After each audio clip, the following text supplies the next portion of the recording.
Olá, tudo bem com vocês, irmãos? Graça e paz da parte de Deus Pai e da parte de nosso Senhor e Salvador Jesus Cristo. Vamos para mais um estudo maravilhoso. A exposição do capítulo 9 de Romanos. Antes de começar a exposição, peço que clique no botão vermelho à direita para se inscrever no canal Teologia Reformada. Ative o sininho para ser avisados de novos conteúdos. Também compartilhe em suas redes sociais. Deixe aquele super like e interaja conosco através dos comentários e sugestões de conteúdos que vocês desejam aprender.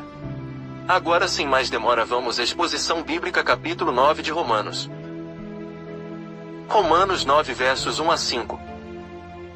O próprio Paulo agora explica a rejeição da maioria de seus compatriotas judeus ao Evangelho.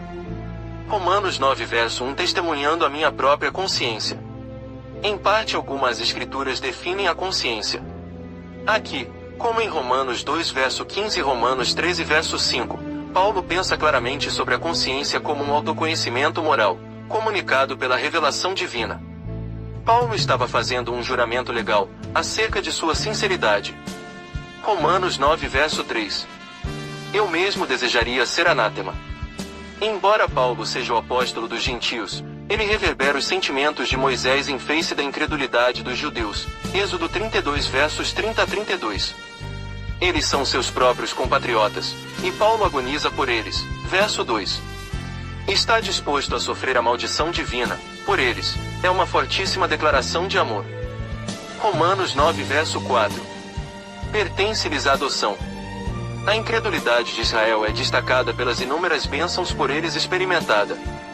Nesses 8 privilégios que Paulo alistou nos versos 4 e 5, ele confirma sua anterior declaração em Romanos 3 versos 1 e 2. Romanos 9 versos 4 e 5. Cristo, Deus bendito para todo sempre. O texto corretamente traduz as palavras de Paulo como atribuição direta da deidade a Cristo. Romanos 9 verso 6. A palavra de Deus. A promessa e o plano de Deus de que seria o Deus da descendência de Abraão, Gênesis 17 versos 7 e 8, estão aqui em foco. Na era do Antigo Testamento, a descendência natural não garantia automaticamente a herança da promessa. Deus escolhera quem a herdaria. Esse princípio é evidente nas famílias de Abraão e de Isaque. Romanos 9 verso 11. Os gêmeos.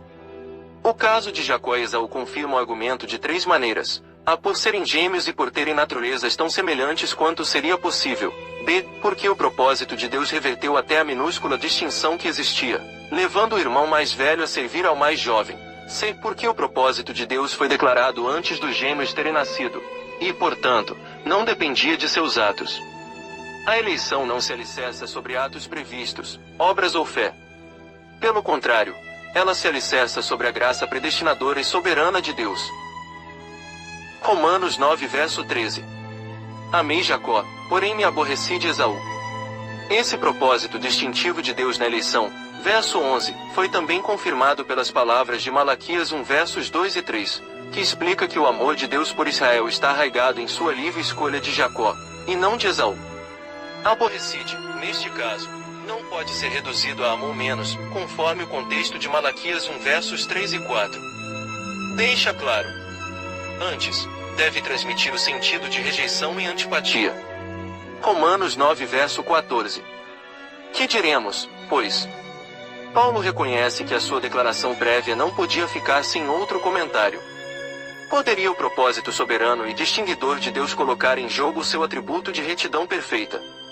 A ideia é claramente inconcebível. De modo nenhum, Paulo explica por quê, ao citar 2 textos bíblicos, Êxodo 33 verso 19, e Êxodo 9 verso 16, nos versos 15 e 17, de onde ele conclui que Deus é justo ao demonstrar misericórdia para com alguns, ao mesmo tempo em que endurece o coração de outros.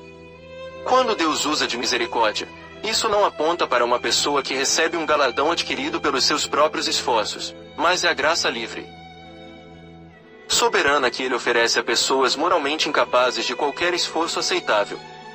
Deus não deve misericórdia a ninguém, pelo que não há qualquer injustiça quando a misericórdia não é demonstrada.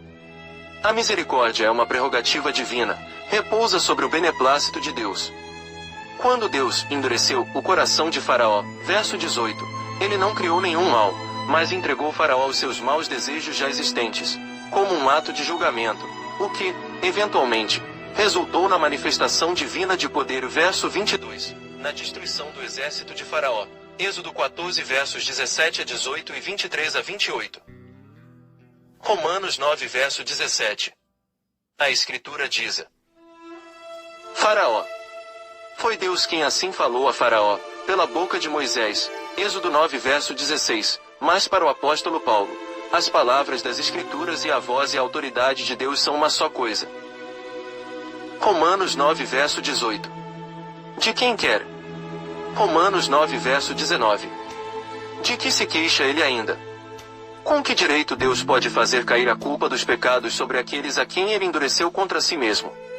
Paulo responde: parcialmente em termos da experiência humana, versos 20 e 21. É insensato e irreverente alguém questionar a retidão dos caminhos de Deus. Os oleiros têm o direito de fazer o que bem entenderem do barro. Todos os seres humanos pertencem à mesma descendência, da humanidade caída em Adão. Romanos 5 versos 12 a 14. Todos pecam ativamente antes mesmo de Deus endurecê-los no pecado. Romanos 1 versos 18 a 28.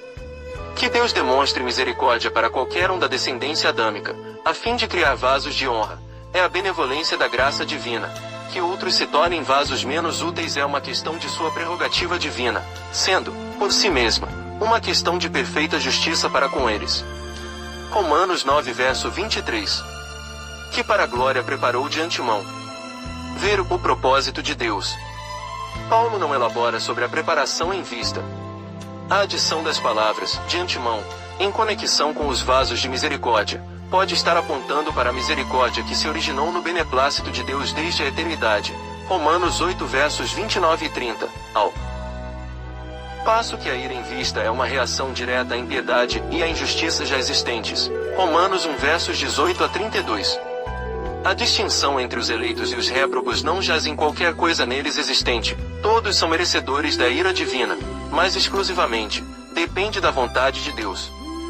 Dentro desse contexto, entretanto, os que são destinados para a destruição experimentam a ira que é a única retribuição justa e possível contra o pecado. Romanos 9 verso 30. Que diremos, pois? Verso 14. Tendo explicado a incredulidade dos judeus em termos da soberania divina, Paulo agora diagnostica essa incredulidade como devida a um anterior e fatal comprometimento com um falso caminho de retidão. A soberania divina e a culpa da voluntariedade humana eram, para Paulo, dois aspectos da realidade. Mediante a graça e a soberania de Deus, os gentios, que não buscavam a retidão de Deus, agora tinham recebido, mediante a fé em Cristo, mas Israel, como um povo, tinha deixado de recebê-la, porquanto buscavam a retidão de Deus por meios legais, onde ela não poderia jamais ser encontrada. Cristo tinha sido para os judeus como uma pedra de tropeço. A imagem foi extraída de Isaías 8 verso 14, Isaías 28 verso 16, sobre a qual eles tinham caído, versos 32 e 33, e 1 Pedro 2 verso 8. Romanos 9 verso 31. Lei de justiça. Muito provavelmente, Paulo tem em mira, uma vez mais, a lei mosaica. O engano no qual os judeus incorriam jazia não no que eles buscavam, mas na maneira como buscavam, não decorreu da fé, e sim, como que das obras. Amém, queridos? Em breve estaremos postado o capítulo 10, aguardem.